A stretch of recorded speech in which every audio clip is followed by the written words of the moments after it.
Hello students, मैं हूं अमित पारिक। एक बार फिर से आप सभी लोगों का आपके अपने गायत्री क्लासेस में स्वागत है। आज हम बात करेंगे अध्याय 12 दुग्ध रसायन पार्ट 3 की। आज का हमारा टॉपिक है विपणित दूध।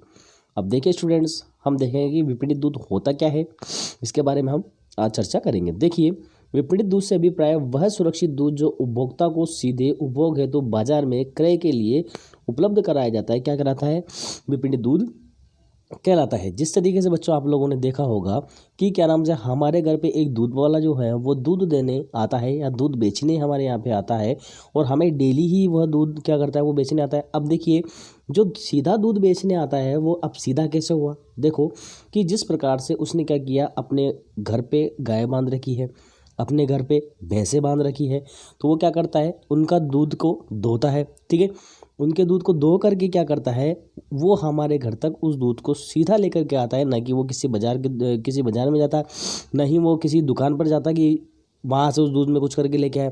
ठीक है, ना ही वो किसी मशीनरी के अंदर जाता, तो सीधा वहाँ से हमारे घर पे आता है। तो इस प्रकार के दूध को ही हम क्या कहते हैं, विपणित दूध कहते हैं। ठीक है बच्चों, आगे देखिए आगे हम बात करते हैं विपणित दूध के प्रकार। देखो यहाँ पर विपणित दूध के बहुत सारे टाइप्स आप लोगों को दिए हुए हैं।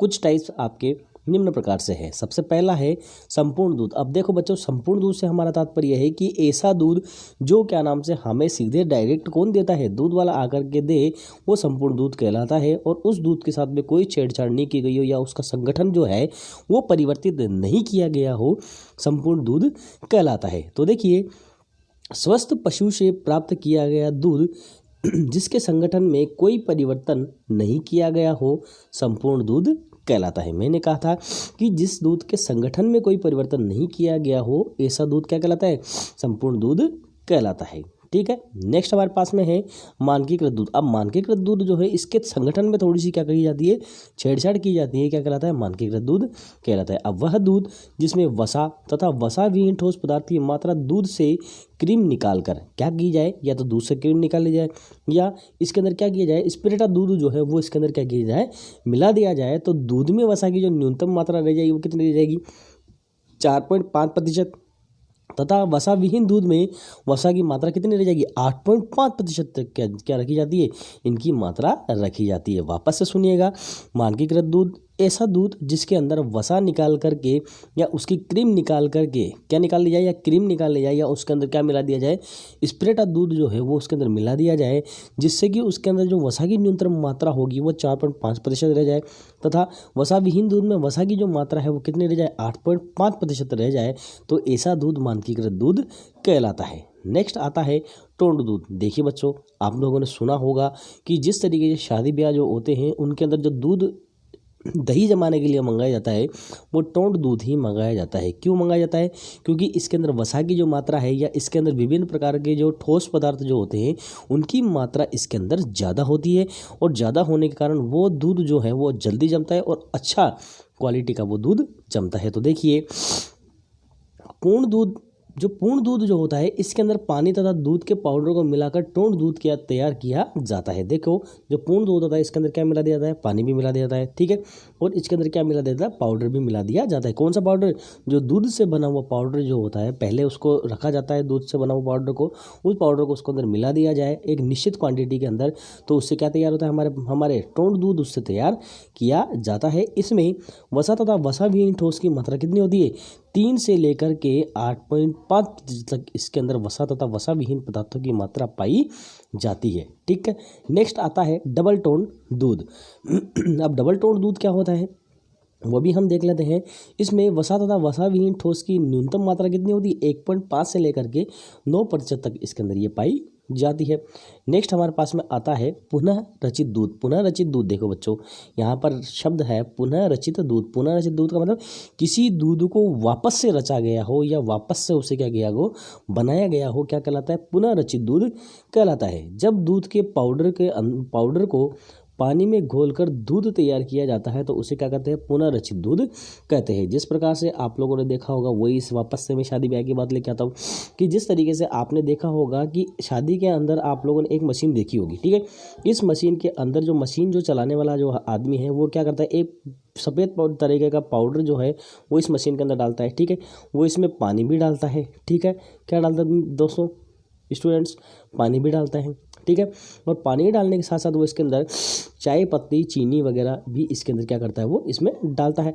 और डालने के बाद में जब वो मशीन को स्टार्ट करता है तो स्टार्ट करने के बाद में जो कप जो लगे हुए रहते हैं इसके अंदर, नीचे कप लगाया जाता है, ऐसे स्टार्ट किया जाता है तो इस कप में क्या बन के आती है हमारे पास में, चाय बन के आती है, ठीक है। या इसके अंदर क्या बन के आती है, कॉफ़ी जो है वो कॉफ़ी बन करके इसमें आती है। अब आप लोग ये नहीं सोचते कि यार ये चाय कॉफ़ी बिना दूध के कैसे बनी, तो आपने देखा होगा कि जो इसने ये पाउडर डाला था, क्या था यहाँ पर, पाउडर जो डाला था, ये पाउडर कौन सा पाउडर था, ये दूध का पाउडर था। कौन सा पाउडर था, ये दूध का पाउडर था। तो क्या होता है दोस्तों कि हम देखते हैं कि यदि हम बाज़ार से दूध का पाउडर खरीद करके लेके आते हैं और उसे गर्म पानी में यदि हम डालते हैं तो उससे दूध का निर्माण होता है। तो वही प्रक्रिया इसके अंदर चलती है और इससे हम क्या करते हैं, दूध का निर्माण कर सकते हैं। नेक्स्ट है पुनः संयोजित दूध, कि दूध का संयोजन को क्या कहता है, वापस से संयोजित किया जाता है, वो पुनः संयोजित दूध कहलाता है। वह दूध जो बटर ऑयल, स्प्रेडर दूध का पाउडर मिला करके तथा पानी को मिक्स करके तैयार किया जाता है, पुनः संयोजित दूध कहलाता है। देखिए, एक तो बटर ऑयल उसके अंदर मिला दिया जाए, एक दूध का पाउडर उसके अंदर मिला दिया जाए और पानी भी उसके अंदर मिला दिया जाए, तो इन तीनों से मिलकर के जो दूध बनेगा वह पुनः संयोजित दूध कहलाता है। मतलब किसी दूध के संयोजन में क्या किया जाए, परिवर्तन किया जाए और परिवर्तन करके जो चीज़ बनती है या जो दूध हमारा बनेगा वो पुनः संयोजित दूध बनेगा, ठीक है। नेक्स्ट है हमारे पास में स्वच्छ दूध में उत्पादन एवं दुग्ध संसाधन, ठीक है। अब स्वच्छ दूध क्या होता है, सबसे पहले हम ये जानते हैं कि वह दूध जो स्वस्थ एवं स्वच्छ पशु से स्वच्छ वातावरण में साफ हाथों से साफ बर्तन में निकाला गया हो, क्या कहलाता है, स्वच्छ दूध कहलाता है। देखिए वापस से सुनिएगा, वह दूध जो स्वस्थ एवं स्वच्छ पशु से, मतलब जो पशु क्या हो आपका स्वस्थ भी हो और स्वच्छ भी हो, मतलब नया धोया साफ सुथरा हो, जिसके गोबर वगैरह नहीं लगे हुए, धूल मिट्टी में वो नहीं हुआ हो, ऐसे पशु से स्वच्छ वातावरण, और वातावरण भी क्या हो, अच्छा हो। ये नहीं कि वहाँ कोई चीज़ें वहाँ सड़ रही है, गल रही है, वहाँ मक्खी मच्छर भी हो रहे हो, ऐसा नहीं।